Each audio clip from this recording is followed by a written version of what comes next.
Regulatory capture is a form of political corruption that occurs when a regulatory agency, created to act in the public interest, instead advances the commercial or political concerns of special interest groups that dominate the industry or sector it is charged with regulating.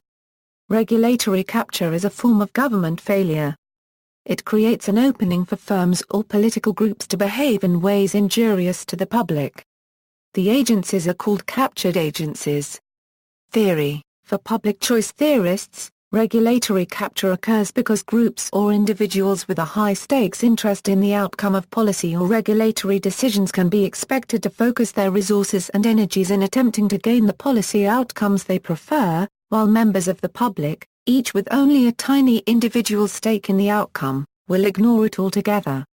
Regulatory capture refers to the actions by interest groups when this imbalance of focused resources devoted to a particular policy outcome is successful at capturing influence with the staff or commission members of the regulatory agency, so that the preferred policy outcomes of the special interest groups are implemented. Regulatory capture theory is a core focus of the branch of public choice referred to as the economics of regulation.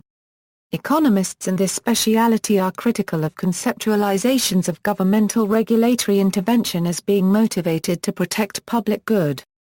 Often cited articles include Bernstein, Huntington, Lafontaine Tirole, and Levine and Forrance.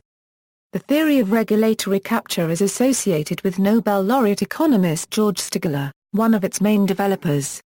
Likelihood of regulatory capture is a risk to which an agency is exposed by its very nature. This suggests that a regulatory agency should be protected from outside influence as much as possible. Alternatively, it may be better to not create a given agency at all lest the agency become victim, in which case it may serve its regulated subjects rather than those whom the agency was designed to protect. A captured regulatory agency is often worse than no regulation, because it wields the authority of government. However, increased transparency of the agency may mitigate the effects of capture. Recent evidence suggests that, even in mature democracies with high levels of transparency and media freedom, more extensive and complex regulatory environments are associated with higher levels of corruption. Relationship with federalism equals. There is substantial academic literature suggesting that smaller government units are easier for small, concentrated industries to capture than large ones. For example, a group of states or provinces with a large timber industry might have their legislature and/or their delegation to the national legislature captured by lumber companies. These states or provinces then becomes the voice of the industry, even to the point of blocking national policies that would be preferred by the majority across the whole federation. Moore and Giovinazzo call this distortion gap. The opposite scenario is possible with very large industries, however. Very large and powerful industries can capture national governments, and then use that power to block policies at the state or provincial level that the voters may want. Economic rationale equals. The idea of regulatory capture has an obvious economic basis, in that vested interests in an industry have the greatest financial stake in regulatory activity and are more likely to be motivated to influence the regulatory body than dispersed individual consumers, each of whom has little particular incentive to try to influence regulators. When regulators form expert bodies to examine policy, this invariably features current or former industry members, or at the very least, individuals with contacts in the industry. Some economists, such as John Hanson and his co-authors, argue that the phenomenon extends beyond just political agencies and organizations. Businesses have an incentive to control anything that has power over them, including institutions from the media, academia and popular culture, thus they will try to capture them as well. This phenomenon is called deep capture.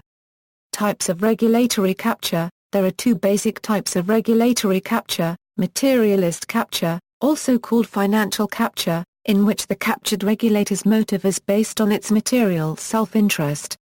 This can result from bribery, political donations, or the regulator's desire to maintain its government funding. Non-materialist capture, also called cognitive capture or cultural capture, in which the regulator begins to think like the regulated industry. This can result from interest group lobbying by the industry. Examples United States. Examples Bureau of Ocean Energy Management, Regulation and Enforcement. In the aftermath of the 2010 Deepwater Horizon oil spill, the Minerals Management Service, which had regulatory responsibility for offshore oil drilling, was widely cited as an example of regulatory capture. The MMS then became the Bureau of Ocean Energy Management, Regulation and Enforcement, and on October 1, 2010, the collection of mineral leases was split off from the agency and placed under the Department of the Interior as the Office of Natural Resources Revenue. On October 1, 2011, BOEM was then split into two bureaus, the Bureau of Safety and Environmental Enforcement and the Bureau of Ocean Energy Management. The three-stage reorganization, including the name change to BOEM, was part of a reorganization by Ken Salazar, who was sworn into office as the new Secretary of the Interior on the same day the name change was announced. Salazar's appointment was controversial because of his ties to the energy industry. As a senator, Salazar voted against an amendment to repeal tax breaks for ExxonMobil and other major petroleum companies, and in 2006, he voted to end protections that limit offshore oil drilling in Florida's Gulf Coast. One of Salazar's immediate tasks was to end the department's coziness with the industries it regulates, but Daniel O. Patterson, a member of the Arizona House of Representatives, said Salazar has a disturbingly weak conservation record, particularly on energy development, global warming, endangered wildlife and protecting scientific integrity. It's no surprise oil and gas, mining, agribusiness and other polluting industries that have dominated Interior are supporting Rancher Salazar. He's their friend. Indeed, a spokesman for the National Mining Association, which lobbies for the mining industry, praised Salazar, saying that he was not doctrinaire about the use of public lands. MMS had allowed BP and dozens of other companies to drill in the Gulf of Mexico without first attaining permits to assess threats to endangered species, as required by law. BP and other companies were also given a blanket exemption from having to provide environmental impact statements. The National Oceanic and Atmospheric Administration issued strong warnings about the risks posed by such drilling and in a 2009 letter, accused MMS of understating the likelihood and potential consequences of a major spill in the Gulf of Mexico. The letter further accused MMS of highlighting the safety of offshore drilling while understating the risks and impact of spills and playing down the fact that spills had been increasing. Both current and former MMS staff scientists said their reports were overruled and altered if they found high risk of accident or environmental impact.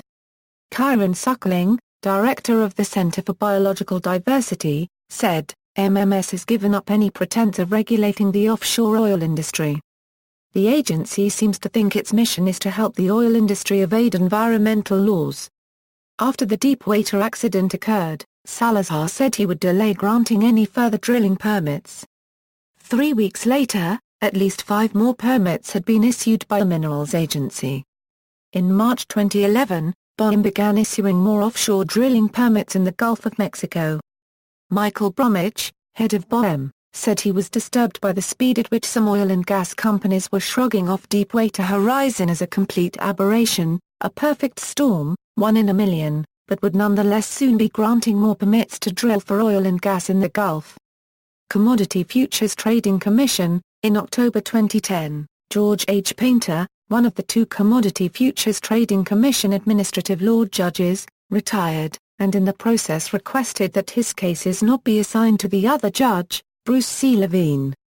Painter wrote, on Judge Levine's first week on the job, nearly 20 years ago, he came into my office and stated that he had promised Wendy Graham, then chairwoman of the commission, that we would never rule in a complainant's favor, Painter wrote. A review of his rulings will confirm that he fulfilled his vow. In further explaining his request, he wrote, Judge Levine, in the cynical guise of enforcing the rules, forces pro se complainants to run a hostile procedural gauntlet until they lose hope, and either withdraw their complaint or settle for a pittance, regardless of the merits of the case. Graham, wife of former Senator Phil Graham, was accused of helping Goldman Sachs, Enron and other large firms gain influence over the commodity markets. After leaving the CFTC, Wendy Graham joined the board of Enron. Environmental Protection Agency. Natural gas drilling increased in the United States after the Environmental Protection Agency said in 2004 that hydraulic fracturing posed little or no threat to drinking water. Also known as fracking, the process was invented by Halliburton in the 1940s. Whistleblower Weston Wilson says that the EPA's conclusions were unsupportable, and that 5 of the 7-member review panel that made the decision had conflicts of interest. A New York Times editorial said the 2004 study whitewashed the industry and was dismissed by experts as superficial and politically motivated. The EPA is currently prohibited by law from regulating fracking, the result of the Halliburton loophole, a clause added to the 2005 energy bill at the request of then Vice President Dick Cheney, who was CEO of Halliburton before becoming Vice President. Legislation to close the loophole and restore the EPA's authority to regulate hydraulic fracturing has been referred to committee in both the House and the Senate. Federal Aviation Administration. The Federal Aviation Administration has a dual mandate both to promote aviation and to regulate its safety. A report by the Department of Transportation that found FAA managers had allowed Southwest Airlines to fly 46 airplanes in 2006 and 2007 that were overdue for safety inspections, ignoring concerns raised by inspectors. Audits of other airlines resulted in 2 airlines grounding hundreds of planes, causing thousands of flight cancellations. The House Transportation and Infrastructure Committee investigated the matter after 2 FAA whistleblowers, inspectors Carol M. Bobby Boutros and Douglas E. Peters, contacted them. Boutros said he attempted to ground Southwest after finding cracks in the fuselage, but was prevented by supervisors he said were friendly with the airline. The committee subsequently held hearings in April 2008. James Oberstar, former chairman of the committee, said its investigation uncovered a pattern of regulatory abuse and widespread regulatory lapses, allowing 117 aircraft to be operated commercially although not in compliance with FAA safety rules. Oberstar said there was a culture of coziness between senior FAA officials and the airlines and a systematic breakdown in the FAA's culture that resulted in malfeasance, bordering on corruption. On July 22, 2008, a bill was unanimously approved in the House to tighten regulations concerning airplane maintenance procedures, including the establishment of a whistleblower office and a 2-year cooling-off period that FAA inspectors or supervisors of inspectors must wait before they can work for those they regulated. The bill also required rotation of principal maintenance inspectors and stipulated that the word customer properly applies to the flying public, not those entities regulated by the FAA. The bill died in a Senate committee that year. In 2008 the FAA proposed to fine Southwest $10.2 million for failing to inspect older planes for cracks, and in 2009 Southwest and the FAA agreed that Southwest would pay a $7.5 million penalty and would adapt new safety procedures, with the fine doubling if Southwest failed to follow through. In September 2009, the FAA administrator issued a directive mandating that the agency use the term customers only to refer to the flying public. Prior to the deregulation of the U.S. air industry, the Civil Aeronautics Board served to maintain an oligopoly of U.S. airlines. In a June 2010 article on regulatory capture, the FAA was cited as an example of old-style regulatory capture, in which the airline industry openly dictates to its regulators its governing rules, arranging for not only beneficial regulation but placing key people to head these regulators. Federal Communications Commission. Legal scholars have pointed to the possibility that federal agencies such as the Federal Communications Commission had been captured by media conglomerates. Peter Schuck of Yale Law School has argued that the FCC is subject to capture by the media industry's leaders and therefore reinforce the operation of corporate cartels in a form of corporate socialism that serves to regressively tax consumers, impoverish small firms, inhibit new entry, stifle innovation, and diminish consumer choice. The FCC selectively granted communications licenses to some radio and television stations in a process that excludes other citizens and little stations from having access to the public. Michael K. Powell, who served on the FCC for 8 years and was chairman for 4, was appointed president and chief executive officer of the National Cable and Telecommunications Association, a lobby group. As of April 25, 2011, he will be the chief lobbyist and the industry's liaison with Congress, the White House, the FCC and other federal agencies. Meredith Atwell Baker was one of the FCC commissioners who approved a controversial merger between NBC Universal and Comcast.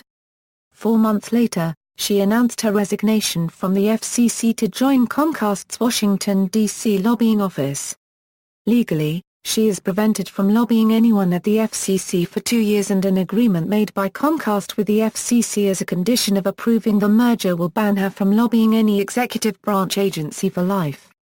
Nonetheless, Craig Aaron, of Free Press, who opposed the merger, complained that the complete capture of government by industry barely raises any eyebrows, and said public policy would continue to suffer from the continuously revolving door at the FCC.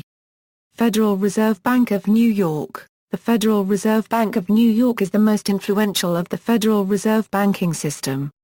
Part of the New York Fed's responsibilities is the regulation of Wall Street, but its president is selected by and reports to a board dominated by the chief executives of some of the banks it oversees. While the New York Fed has always had a closer relationship with Wall Street, during the years that Timothy Geithner was president, he became unusually close with the scions of Wall Street banks, a time when banks and hedge funds were pursuing investment strategies that caused the 2008 financial crisis, which the Fed failed to stop. During the financial crisis, several major banks that were on the verge of collapse were rescued with government emergency funding. Geithner engineered the New York Fed's purchase of $30 billion of credit default swaps from American International Group, which it had sold to Goldman Sachs, Merrill Lynch, Deutsche Bank and Socia. Copyright tar copyright gar copyright na copyright rail. By purchasing these contracts, the banks received a backdoor bailout of 100 cents on the dollar for the contracts. Had the New York Fed allowed AIG to fail, the contracts would have been worth much less, resulting in much lower costs for any taxpayer-funded bailout. Geithner defended his use of unprecedented amounts of taxpayer funds to save the banks from their own mistakes, saying the financial system would have been threatened.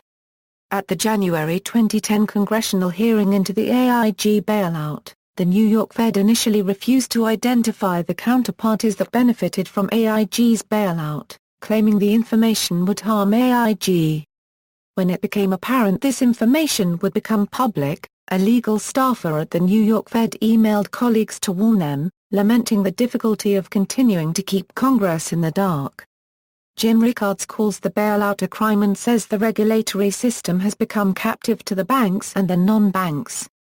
Food and Drug Administration. Some have accused the United States Food and Drug Administration of acting in the interests of the agricultural, food and pharmaceutical industries at the expense of consumer health interests. One example cited by critics is the approval of recombinant bovine somatotropin, in which were involved 3 FDA employees with ties to Monsanto, the company that was seeking approval, namely Margaret Miller, Michael A. Taylor, and Suzanne Secon. However, in response to a lawsuit that was brought by Jeremy Rifkin with respect to potential conflicts of interest, the FDA released the results of an internal audit that found no conflicts, and in 1992 the U.S. General Accounting Office conducted an investigation and found no conflicting financial interests with respect to the drug's approval, and only one minor deviation from now superseded FDA regulations. Interstate Commerce Commission. Historians, political scientists, and economists have often used the Interstate Commerce Commission, a now defunct federal regulatory body in the United States, as a classic example of regulatory capture. The creation of the ICC was the result of widespread and long-standing anti-railroad agitation. Richard Olney joined the Grover Cleveland administration as Attorney General not long after the ICC was established. Olney, formerly a prominent railroad lawyer, was asked if he could do something to get rid of the ICC. He replied, "The commission is, or can be made, of great use to the railroads. It satisfies the popular clamor for a government supervision of the railroads, at the same time that supervision is almost entirely nominal. Further, the older such a commission gets to be, the more inclined it will be found to take the business and railroad view of things. The part of wisdom is not to destroy the commission, but to utilize it." The commission was later accused of acting in the interests of railroads and trucking companies. The ICC, critics claimed, set rates at artificially high levels and excluded new competitors through a restrictive permitting process. While the Interstate Commerce Act forbade undue and unreasonable prejudice against interstate passengers, in the 66 years before Sarah Keyes v. Carolina Coach Company, the ICC had ruled against every black petitioner bringing a racial segregation complaint, earning the nickname the Supreme Court of the Confederacy. The ICC then failed to enforce Keyes v. Carolina Coach, attempting to justify segregation on a separate but equal basis for 6 years before being forced by the Department of Justice under then Attorney General Robert F. Kennedy to act in response to the Freedom Riders protests of 1961. Nuclear Regulatory Commission. According to Frank N. von Hippel, despite the 1979 Three Mile Island accident in Pennsylvania, the Nuclear Regulatory Commission has often been too timid in ensuring that America's 104 commercial reactors are operated safely. Nuclear power is a textbook example of the problem of regulatory capture, in which an industry gains control of an agency meant to regulate it. Regulatory capture can be countered only by vigorous public scrutiny and congressional oversight, but in the 32 years since 3 Mile Island, interest in nuclear regulation has declined precipitously. Then-candidate Barack Obama said in 2007 that the 5-member NRC had become captive of the industries that it regulates, and Joe Biden indicated he had absolutely no confidence in the agency. The NRC has given a license to every single reactor requesting one, according Greenpeace USA nuclear policy analyst Jim Richo to refer to the agency approval process as a rubber stamp.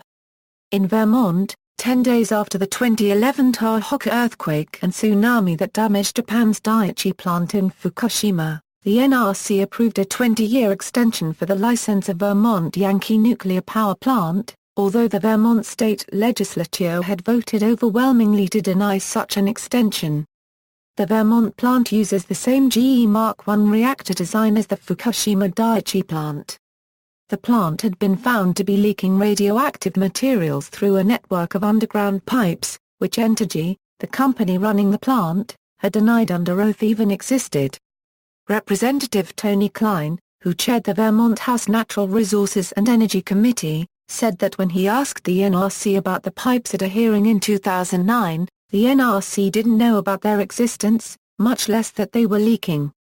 On March 17, 2011, the Union of Concerned Scientists released a study critical of the NRC's 2010 performance as a regulator.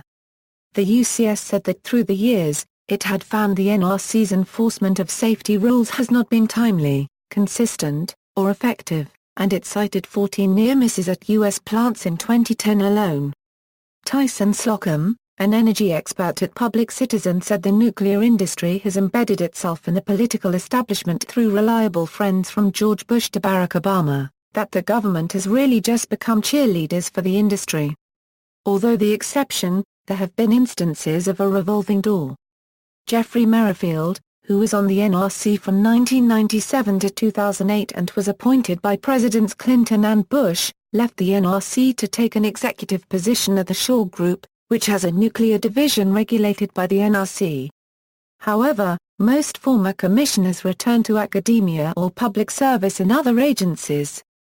A year-long Associated Press investigation showed that the NRC, working with the industry, has relaxed regulations so that aging reactors can remain in operation.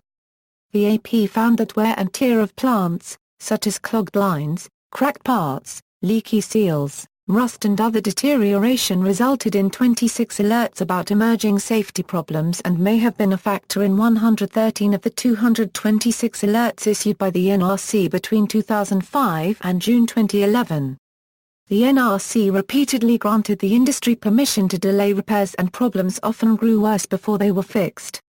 However, a paper by Stanford University economics professors John B. Taylor and Frank A. Wolak compared the financial services and nuclear industries.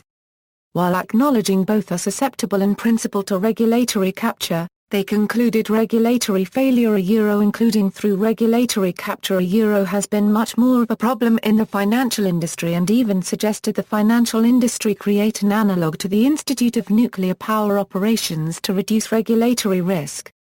Office of the Comptroller of the Currency. The Office of the Comptroller of the Currency has strongly opposed the efforts of the 50 state attorneys general, who have banded together to penalize banks and reform the mortgage modification process, following the subprime mortgage crisis and the financial crisis of 2008. This example was cited in the New York Times as evidence that the OCC is a captive of the banks it is supposed to regulate. Securities and Exchange Commission. The United States Securities and Exchange Commission has also been accused of acting in the interests of Wall Street banks and hedge funds and of dragging its feet or refusing to investigate cases or bring charges for fraud and insider trading. Financial analyst Ari Markopoulos, who spent 10 years trying to get the SEC to investigate Bernie Madoff, called the agency non-functional, captive to the industry. Similarly, in the case of the Allen Stanford Ponzi scheme, there were repeated warnings of fraud from both inside and outside the SEC for more than a decade. But the agency did not stop the fraud until 2009, after the Madoff scandal became public in 2008. The SEC has been found by the U.S. Senate Committee on Finance, the Senate Judiciary Committee and a federal district court to have illegally dismissed an employee in September 2005 who was critical of Superior's refusal to pursue Wall Street titan John Mack. Mack was suspected of giving insider information to Arthur J. Samberg, head of Pequot Capital Management, once one of the world's largest hedge funds. After more than 4 years of legal battles, former SEC investigator Gary J. Aguirre filed papers in a Freedom of Information Act case he had against the SEC, seeking an order to force the SEC to turn over Pequot investigation records to him on the grounds that they had not charged anyone. Aguirre had already provided incriminating evidence of Pequot's insider trading involving Microsoft trades to the SEC in a letter on January 2, 2009. The morning after Aguirre's FOIA papers were filed, the SEC announced they had filed charges against Pequot, and Pequot had agreed to disgorge $18 million in illegal gains and pay $10 million in penalties. A month later, the SEC settled Aguirre's wrongful termination lawsuit for $755,000. The list of officials who have left the SEC for highly lucrative jobs in the private sector and who sometimes have returned to the SEC includes Arthur Levitt, Robert Kiyosami, Linda Chapman Thompson, Richard H. Walker, Gary Lynch and Paula Berger. The Project on Government Oversight released a report on May 13, 2011 which found that between 2006 and 2010, 219 former SEC employees sought to represent clients before the SEC. Former employees filed 789 statements notifying the SEC of their intent to represent outside clients before the Commission, some filing within days of leaving the SEC. Reporter Matt Taibbi calls the SEC a classic case of regulatory capture, and the SEC has been described as an agency that was set up to protect the public from Wall Street, but now protects Wall Street from the public. On August 17, 2011, Taibbi reported that in July 2001, a preliminary fraud investigation against Deutsche Bank was stymied by Richard H. Walker, then SEC Enforcement Director, who began working as general counsel for Deutsche Bank in October 2001. Darcy Flynn, and second lawyer, the whistleblower who exposed this case, also revealed that for 20 years, the SEC had been routinely destroying all documents related to thousands of preliminary inquiries that were closed rather than proceeding to formal investigation. The SEC is legally required to keep files for 25 years, and destruction is supposed to be done by the National Archives and Records Administration. The lack of files deprives investigators of possible background when investigating cases involving those firms. Documents were destroyed for inquiries into Bernard Madoff, Goldman Sachs, Lehman Brothers, Citigroup, Bank of America and other major Wall Street firms that played key roles in the 2008 financial crisis. The SEC has since changed its policy on destroying those documents, and the SEC Investigator General is investigating the matter.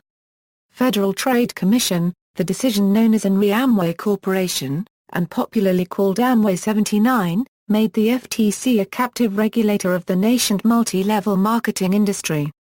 The situation came to a head in December 2012 when hedge fund Pershing Square Capital Management announced an $1 billion short position against the company, and evidently expected the FTC to act, which to date it did not. From a forensic accounting standpoint, there is no difference between a Ponzi scheme like the Madoff scandal, and a pyramid scheme, except that in the latter the money is laundered through product sales, not investment. The press has widely reported on why the FTC won't act. For example, Forbes, though legal opinion has been very supportive in some quarters, such as Professor William K. Black, who was instrumental in bringing thousands of criminal prosecutions in the S&L scandal, which was also rife with problems of regulatory capture. Rogier van Vlissingen 1325, July 27, 2015. District of Columbia Taxicab Commission. The District of Columbia Taxicab Commission has been criticized for being beholden to taxi companies and drivers rather than ensuring that the district has access to a safe, comfortable, efficient and affordable taxicab experience in well-equipped vehicles.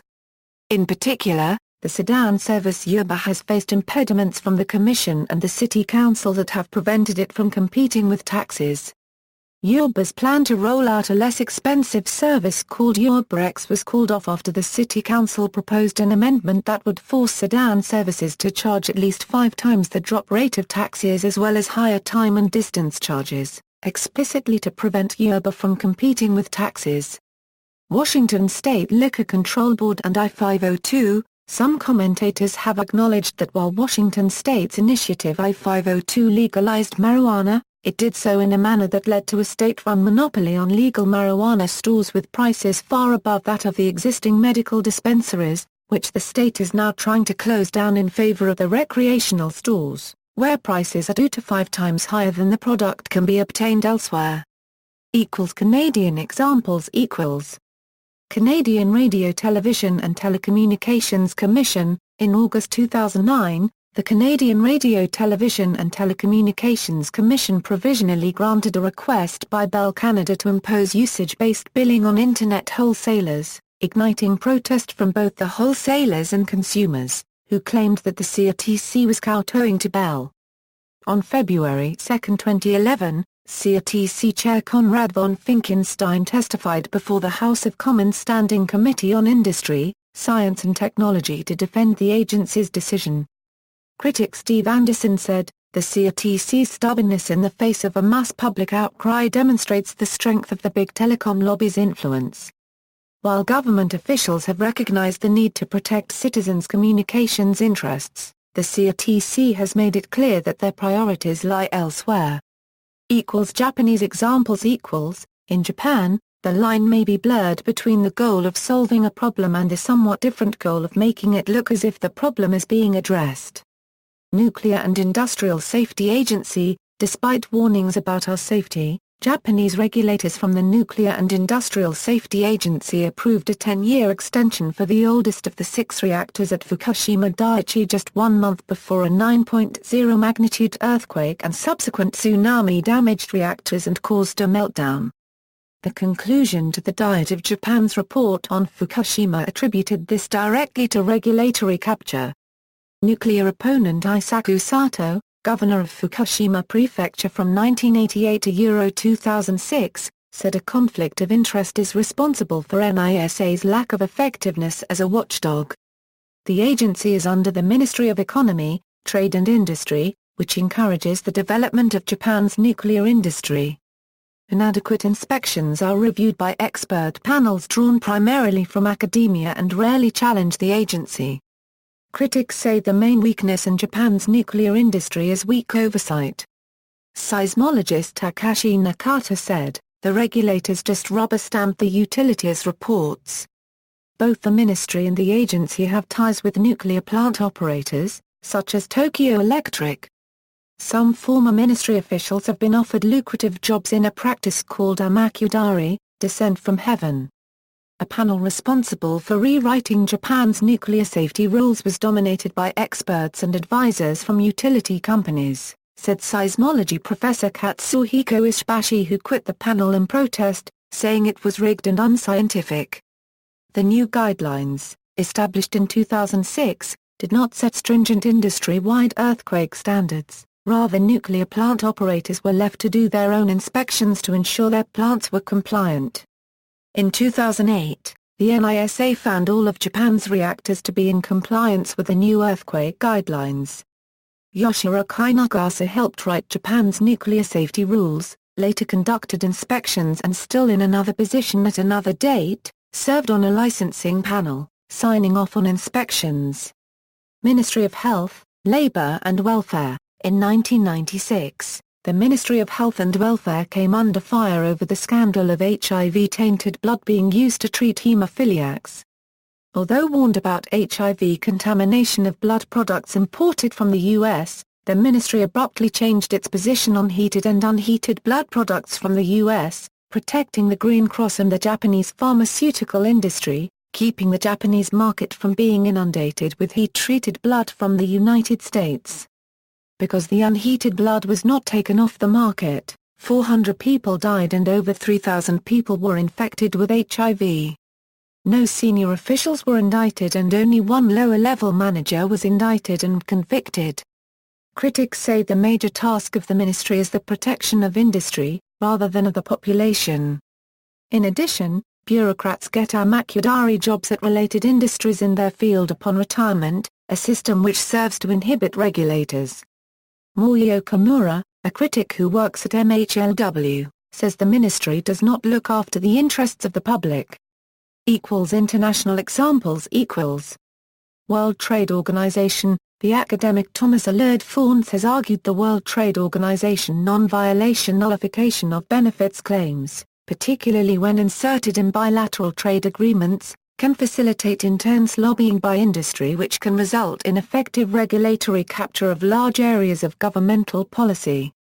See also, campaign finance, concentrated benefits and diffuse costs, corporate welfare, crony capitalism, iron triangle, occupational licensing, political corruption, regulatory capitalism, rent-seeking, revolving door, literature, 100 Million Guinea Pigs, by Arthur Collett and F. J. Schlink, first published in 1933, Other American Groups Promoting Transparency, Reply.org, Tracks Money and Politics in the U.S., Sunlight Foundation, promotes government transparency and accountability. Notes. References. Bibliography, Bernstein, M. 1955. Regulating Business by Independent Commission. Princeton, Princeton University Press. Glover, pages 2007. A Crime Not a Crisis, Why Health Insurance Costs So Much. Huntington, S. 1952. The Marasmus of the ICC, the Commission, the Railroads, and the Public Interest. Yale Law Journal 614 467-509. Lafont, J. J., and Tirole, J. 1991. The Politics of Government Decision-Making. A Theory of Regulatory Capture. Quarterly Journal of Economics 106, 4, 1089-1127, Lee, Timothy B. Entangling the Web. The New York Times. Retrieved April 1, 2011. Levine, M. E., and Forrance, J. L. 1990. Regulatory Capture, Public Interest, and the Public Agenda. Toward a Synthesis. Journal of Law Economics and Organization 6, 167-198, Stigler, G. 1971. The Theory of Economic Regulation. Bell J. Econ. Mann. Sci 23-21. External links. Greg McMahon, Regulatory Capture, Causes and Effects International Institute for Public Ethics. Paper given October 4, 2002 Conference, Brisbane, Australia. Nakamura, Karen.